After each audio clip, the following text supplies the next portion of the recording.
Résumer les 1600 pages du Comte de Monte Cristo, c'est presque impossible, mais je vais essayer.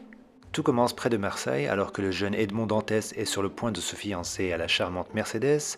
À leur petite fête sont invités Danglars, le comptable du bateau de Dantès, qu'il soupçonne de vouloir lui piquer la place de capitaine.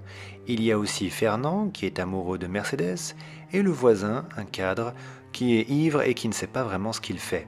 Les trois hommes, jaloux et cupides, rédigent une lettre pour accuser Dantès d'un complot contre le roi de France. La lettre arrive sur le bureau du procureur de Villefort, dont le propre père, Noirtier, fait partie d'un véritable complot bonapartiste.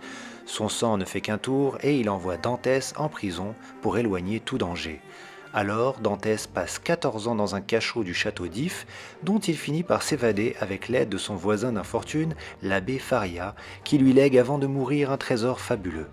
Et encore, 10 ans plus tard, Dantès arrive à Paris, sous les traits du mystérieux comte de Monte Cristo, avec la ferme intention de se venger.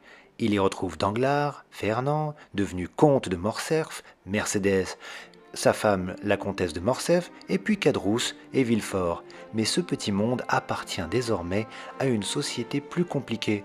Ils ont bâti de grandes familles et des liens de pouvoir, alors la vengeance du comte de Monte Cristo sera forcément longue et sophistiquée. Il devra pénétrer leur univers, tendre ses pièges, une vengeance à petit feu qui vaudra bien 1600 pages.